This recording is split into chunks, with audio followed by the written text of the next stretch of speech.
স্ত্রী কখনো প্রিয় নারী হতে পারে না, কারণ স্ত্রীর অনেক ভুল।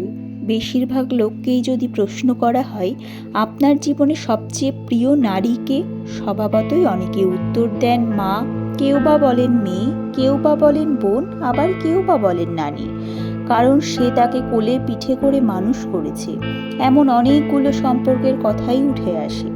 খুব অবাক লাগে, একজন মানুষও উত্তর দেন না তার বউ তার সবচেয়ে প্রিয় নারী।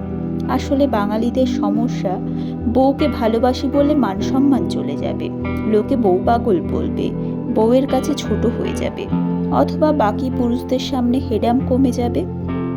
এমন একজন মানুষও কি নেই যার হাসপাতালে বেডের পাশে নির্ঘুম রাত কাটিয়েছে তার স্ত্রী, অথবা একসাথে জীবনের যুদ্ধটা করবে বলেই বাবার বাড়ির আভিজাত্যকে দূরে রেখে স্বল্প বেতনের ছেলেটার হাত ধরে বাবার বাড়িটা ছেড়ে এসেছে।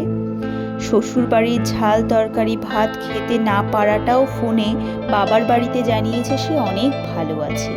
নাকি নিজের বিছানা, মায়ের রান্না, জন্মের পরের বাড়িটা সব ফেলে আসা অনেক সহজ, যার কারণে বউ কখনো প্রিয় নারী হওয়ার যোগ্যতা রাখে না।